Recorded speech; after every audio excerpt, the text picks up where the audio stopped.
జగన్మోహన్ రెడ్డి గారు అసెంబ్లీకి అయితే రావట్లేదు.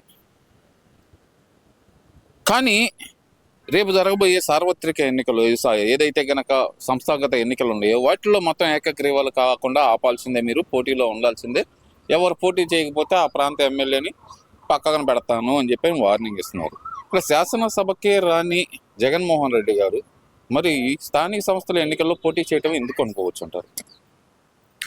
ఏకగ్రీవం అవ్వటం ఒక విధంగా మంచిదే కదా సార్. ఏకగ్రీవం ఒకటి గొడవలు లేకుండా ప్రశాంతంగా ఆ ప్రజలందరూ కలుపుకొని ఏకగ్రీవంగా పార్టీ అందరూ ఏకగ్రీవం ఒకటి వెళ్ళండి, మంచిదే. కానీ అది జరగనీయకుండా చూడాలి, అది చేయకుండా చేయాలి అనేది నిజం చెప్తుంటే మనం ముందుకి ఎంత ప్రపంచం మనం ఎంత ముందుకు వెళ్తున్నామో, ఇప్పుడు మనం ఎంత వెనకబడి ఉన్నామో ఆలోచించండి. ముందు ఇప్పుడు ఒక ఎలక్షన్ జరగాలంటే ఎన్ని వేల లక్షలు అవుతున్నాయి, ఎన్ని కోట్లు అవుతున్నాయి, ప్రజాధనం ఎంత వృధా అవుతుంది. ఇది గ్రామీణ ప్రాంతాల్లో తక్కువ ఉంటారు కాబట్టి ఓటర్లు, వాళ్ళు వాలంటీర్గా మాకు ఒక మంచి నాయకుడు కావాలి, దాని ఉపయోగాలు కూడా మీరు గవర్నమెంట్ ప్రకటించడం పట్టాయి కదా. వాళ్ళు ఏకగ్రీవం అవుతుంది. ఏకగ్రీవం అయితే 5 లక్షలు 10 లక్షలు ఆ ఊరికి గవర్నమెంట్ ఫండ్ వస్తుంది. ఆ 10 లక్షలతో వేరే కార్యక్రమం చేసుకోవచ్చు. మీరు లేదంటే ఎలక్షన్ పెడితే ఒక 10 లక్షలు వాళ్ళ నాయకుల దగ్గర ఒక 10 లక్షలు 50-60 లక్షలు వృధాగా ఖర్చు పెట్టడం జరుగుతుంది. అదే ఒక 10 లక్షలతో ఏదన్నా వచ్చింది అంటే ఫండ్ వచ్చిందంటే ఆ ఊరికి డెవలప్మెంట్ కాలువలో ఇంకా కావాల్సిన మౌలిక వసతులు కల్పించుకోవడానికి అవకాశం ఉంటుంది. ఇంకా వాళ్ళే కూర్చొని అందరూ ముందుకి గొడవ లేకుండా ప్రశాంతంగా జరిగితే మంచిదనే ఉద్దేశం ప్రజలు ఉంటే అవి ముందుకు జరుగుతాయి. కాంపిటీషన్ ఉన్న దగ్గర ఎక్కడైనా కంపల్సరీ ఎలక్షన్ జరిగిద్ది, దాన్ని ఎవడో ఆపలేడు. ఎలక్షన్ కమిషన్ చూసుకుంటది. అంటే ఇప్పుడు ఆయన మాట్లాడకూడదు. గతంలో చూసాం ఆయన ముఖ్యమంత్రిగా ఉన్నప్పుడు అన్ని 100% ఏకగ్రీవాలు కావాల్సిందే అంటూ ఆయన మాట్లాడిన మాట. దాదాపు 85% అనేది రాష్ట్ర వ్యాప్తంగా స్థానిక సంస్థల ఎన్నికల్లో ఏకగ్రీవాలని. మరి ఇప్పుడు ఎందుకని మాట మార్చి ఎక్కడ ఏకగ్రీవం కావడానికి వీలు లేదనే మాట? అంటే గవర్నమెంట్లో మరి ఇప్పుడు ఆ రోజు ఆయన ఆ నిర్ణయం మరి తీసుకున్నప్పుడు మరి ఇప్పుడు ఎలా ఎందుకు మాట్లాడుతున్నారు? ఆ గౌరవం లేని జగన్మోహన్ రెడ్డి గారికి వదిలేయాలండి. అది ఫస్ట్ పాయింట్.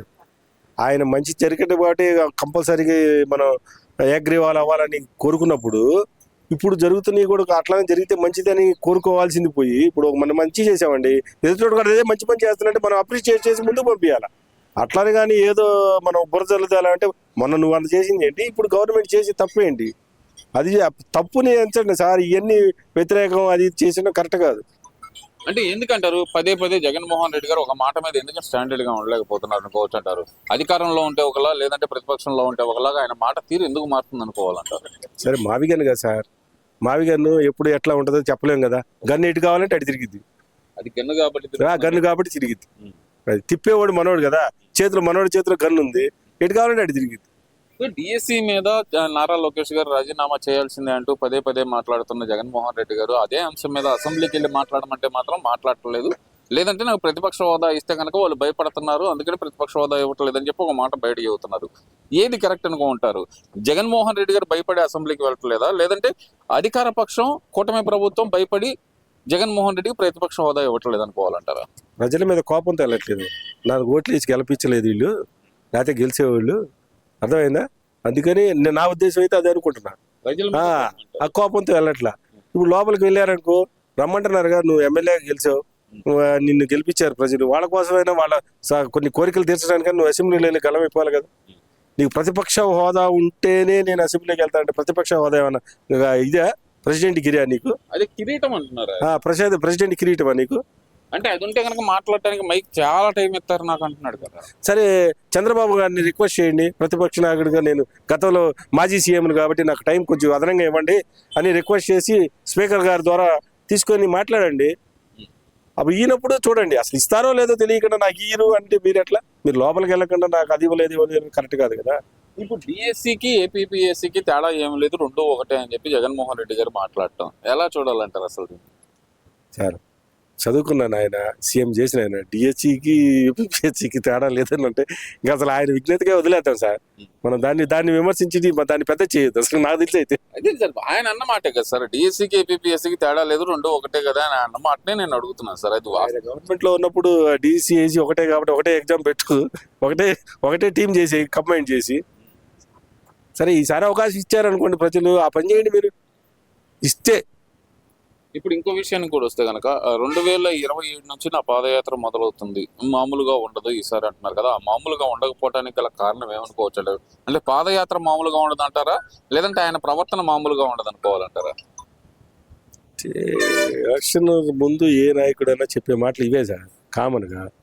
మరి ఇప్పుడుగా పాదయాత్ర చేసేది ఏదో ఈ 5 ఏళ్ళు నువ్వు ఖాళీగానే ఉన్నావుగా, అసెంబ్లీకి కూడా రావట్లేదు, అంత బిజీ ఏం లేదు కదా నువ్వు ఇప్పుడే తిరగొచ్చుగా ఒక ఊరు కంటిన్యూగా తిరిగి ప్రజల్లో మమేకమై ప్రజలు ఎందుకు నాకు ఎందుకు ఓటేయలేదురా బాబు, నన్ను ఎందుకు ఓడించారు అని నువ్వు డైరెక్ట్గా తెలుసుకోవచ్చుగా.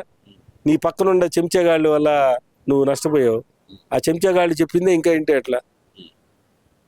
ఆ మాట అంటారు ఏందండి, ఆయన 2027 నుంచి వస్తాను అంటున్నాడు కదా. మరి ఆయన స్ట్రాటజీ అదండి, మనం ఏం చేస్తాం అంటే ఇక 2 ఏళ్ళ ఎలక్షన్ ఉంది కాబట్టి 2 ఏళ్ళ ముందు ఊపు చేద్దామని వద్దాం అనుకున్నా. అతని ప్రయత్నం అతను చేయొచ్చు, తప్పులేదు, ప్రజలు విశ్వసించాలిగా. ఓకే, కారుమూరి నాగేశ్వరరావు కానీ లేదంటే సిద్దిరప్పలరాజు కానీ వీళ్ళందరూ బీసీలు కాబట్టి బీసీలు అనగదొక్కుతుంది, అందుకనే వాళ్ళ మీద దాడులు చేస్తుంది అనే మాట కూడా అంటున్నారు కదా. మరి అది ఎంతవరకు వాస్తవం అనుకోవాలంటారు? అది దాని గురించి అయితే నేనేం మాట్లాడండి. అది సిద్దిరప్పలరాజు గురించి అసలు ఏమంటారు మీరు? అసలు ఆయన చేసింది ఆ చిన్నపిల్లాడు కారుతో కాదు కదా గుద్దింది, బైక్ తో కదా అనే మాట కూడా మాట్లాడటం ఎలా చూడాలంటారు? అదే సార్ నేను మాట్లాడకూడదు, నేను ఎందుకంటున్నా తెలుసా, ఆడు 18 ఏళ్ళు నిన్నోడు చిన్నపిల్లోడు అంటే నువ్వు రాజ్యాంగం 18 ఏళ్ళు నిండిన వ్యక్తిని చిన్నపిల్లోడు అంటే అట్లా. మరి దానికి మనమేం మాట్లాడతాం? నువ్వే పెద్ద నాయకుడు, నువ్వే మా లాంటి వాడికి చెప్పాల్సిన వాడివి, నువ్వే 18 ఏళ్ళు చిన్నపిల్లోడు గుద్దేసి చంపితే ఏమైంది? పొరపాటు జరిగింది, దాన్ని రెక్టిఫై చేసుకోవాలా. అయ్యా నేను పొరపాటును గుద్దాను, ఎవరికి గుద్దే ఏమైంది? ఇప్పుడు ఏమో ఉరిశిక్ష వేయరు కదా, పోయి గుద్దాను, పొరపాటు జరిగింది, ఇట్లా పొరపాటు జరిగి అతను అడ్డం వచ్చాడు, గుద్దాను, జరిగింది, దానికి వేయాల్సిన చట్ట ప్రకారం ఏం చేయాలో అది చేపిస్తే కరెక్ట్గా ఉండేదని మా ఉద్దేశం. మరి ఆయన చెబుతుంది ఏంటంటే బాధితులను పరామర్శించకుండా నిందితులను పరామర్శించడం కొత్త ట్రెండ్ అనుకోవాలంటారా జగన్మోహన్ రెడ్డి గారికి? అదే రేపు నెక్స్ట్ నుంచి కూడా ఎక్కడైతే బాధితులు ఉంటే వాళ్ళ దగ్గర పోమాకండి. నిందితులు ఎవరి దగ్గర ఉంటే జైల్లోకి, రాజమండ్రి సెంట్రల్ జైలుకి వెళ్తున్నారుగా నాయకులు కలవడానికి, జైలుకి వెళ్ళండి, జైల్లో ఉన్న వాళ్ళందరూ పరామర్శించి వాళ్ళ దగ్గర మీరు మెప్పు పొందండి. ఈ వీడియో నచ్చితే లైక్ చేయండి. అలాగే మా ఛానల్ ని ఫస్ట్ టైం కనుక చూస్తున్నట్టయితే ఇప్పుడే సబ్స్క్రైబ్ చేసుకుని పక్కనే ఉన్న గంట సింబల్ ని యాక్టివేట్ చేసుకోండి. అప్పుడే మేము పెట్టే ప్రతి వీడియో మీకు నోటిఫికేషన్ గా వస్తుంది. అలాగే ఈ వీడియో పూర్తిగా చూసినందుకు ధన్యవాదాలు.